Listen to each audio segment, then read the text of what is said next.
Hi everyone, I hope everyone's doing okay.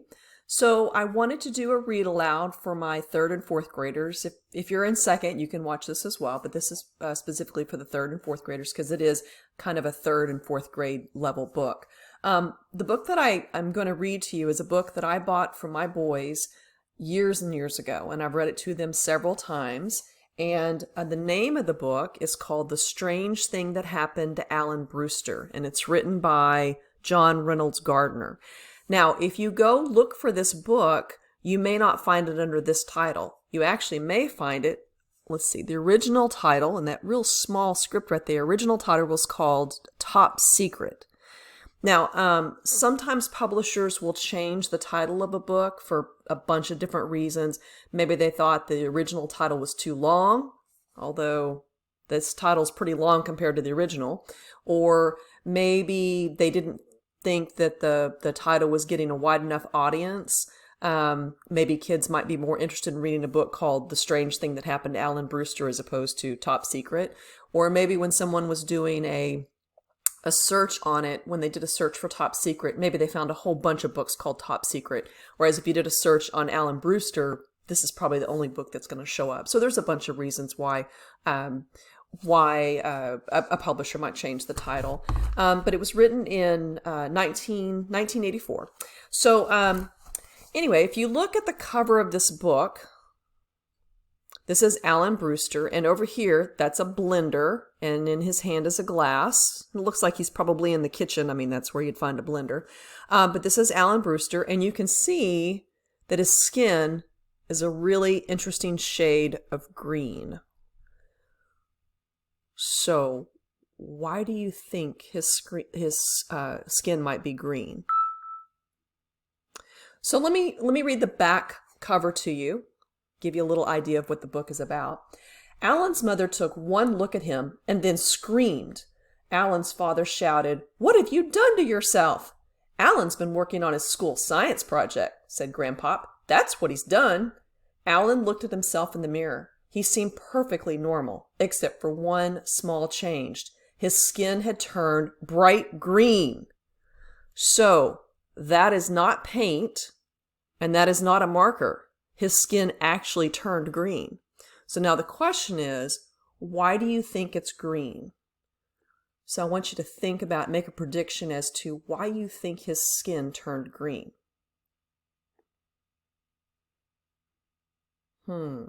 All right. So I can't remember how old Alan Brewster is. I haven't read this book in about a year or so, but we'll find out. He's in third or fourth grade. And the story takes place at home and also at school, and Alan is working on a school project.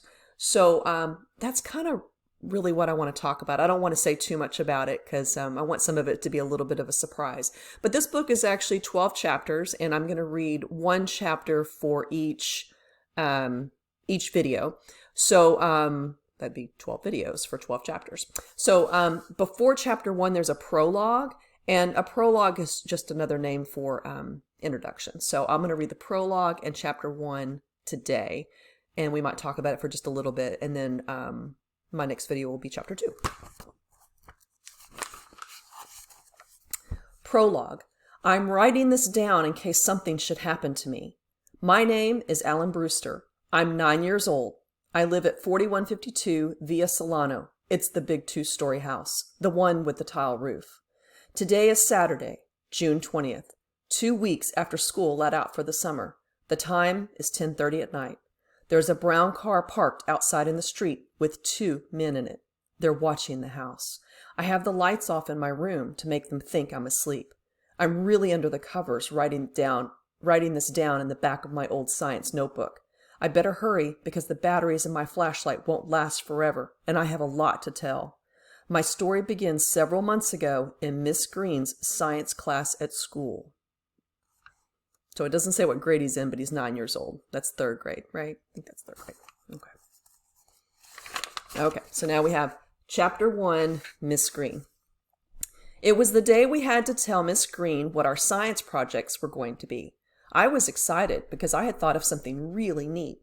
You see, Miss Green made a big deal out of these science projects. At the end of the year, there was a science fair, and schools from all over the country were represented. There were awards and prizes and a silver trophy for the best project. There was also an award for the best science teacher, an award Miss Green had never won. But she wanted to. That's why your science project was more important than your homework or even your test scores. Last year, Miss Green actually flunked 2 kids because their projects weren't good enough.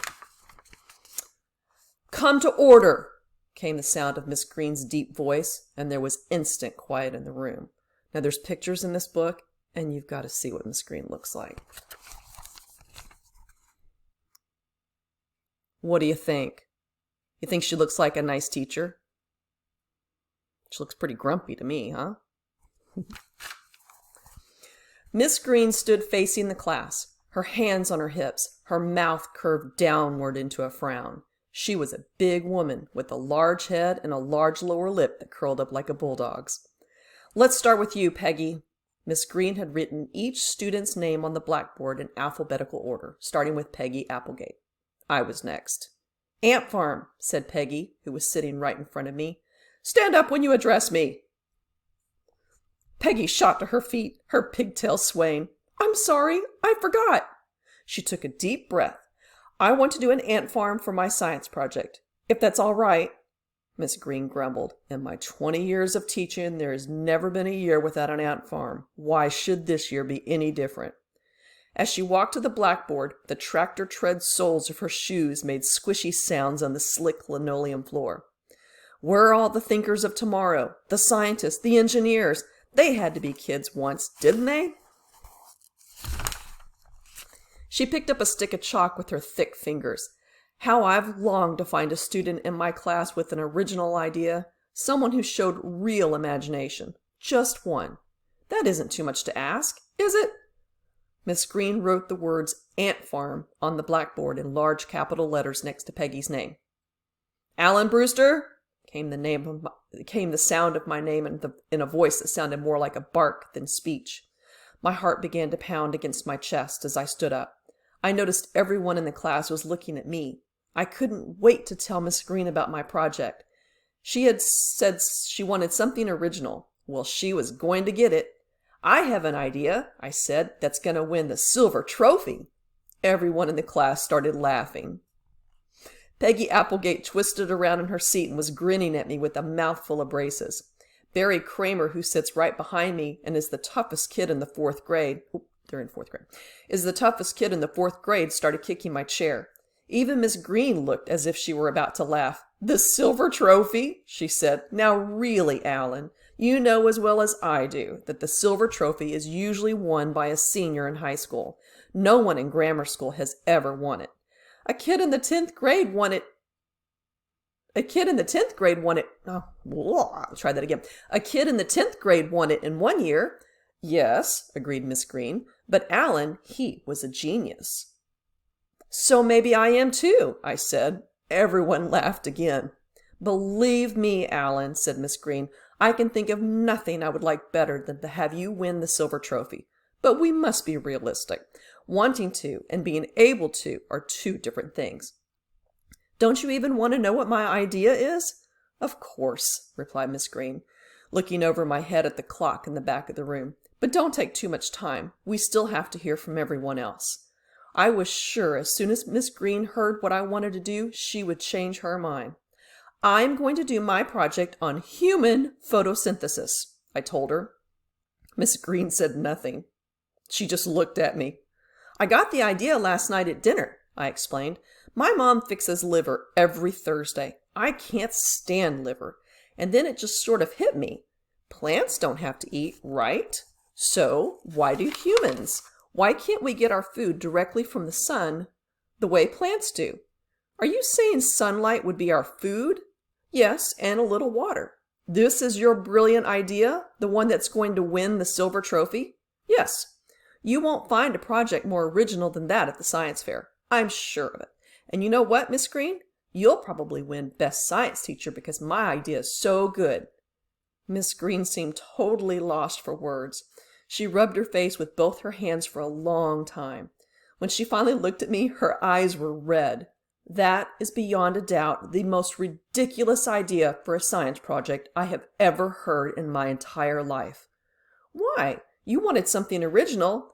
First of all, said Miss Green, the mystery of plant photosynthesis, the process by which plants convert sunlight into food, has only recently been discovered, and it is still not fully understood in every detail. That's why I want to do it. And secondly, to adapt photosynthesis to humans is impossible. Why? It just is. But why? There must be a reason. You just don't know what it is. Miss Green's eyes narrowed into razor blades. There's one thing I do know, Alan Brewster. You were told to have an idea for a project by today. You obviously didn't do your assignment.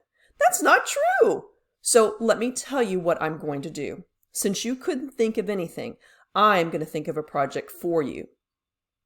She walked to the blackboard, picked up the chalk, and wrote one word to the right of my name. Lipstick. You will do your project on lipstick, Alan, Miss Green said. And if it's not the best project on lipstick I've ever seen, I'll flunk you so fast your head will spin. But what about human photosynthesis? Assuming it were possible, which it isn't, it would take a genius. And believe me, Alan Brewster, a genius you are not. And that is the end of chapter 1. So what do you think about Miss Green? Sorry, I wasn't looking at the camera. What do you think about Miss Green? Would you want Miss Green as a teacher? I don't think I would. Oh my gosh, she seems so mean. And she's telling him he's not a genius. He may not be a genius, but that's not very nice, is it? Okay, so Alan wants to do his project on human photosynthesis. What do you know about photosynthesis? What do you know about plants? Plants are green. I wonder how plants get green. Can you think of what's going on? He wants to do a project on human photosynthesis. And so he's thinking that the sunlight and the water, that's going to be his food. So that's where we're going to stop. We'll pick up tomorrow. Think about what you think might happen in chapter 2 tomorrow or the next video. And think about how you would feel. Think about how you would feel if you were Alan Brewster and you had a teacher like Miss Green. All the kids are laughing at you. She's telling you you're not a genius. How would you feel? I'd feel about that big. So anyway, I'll see you guys later. Bye.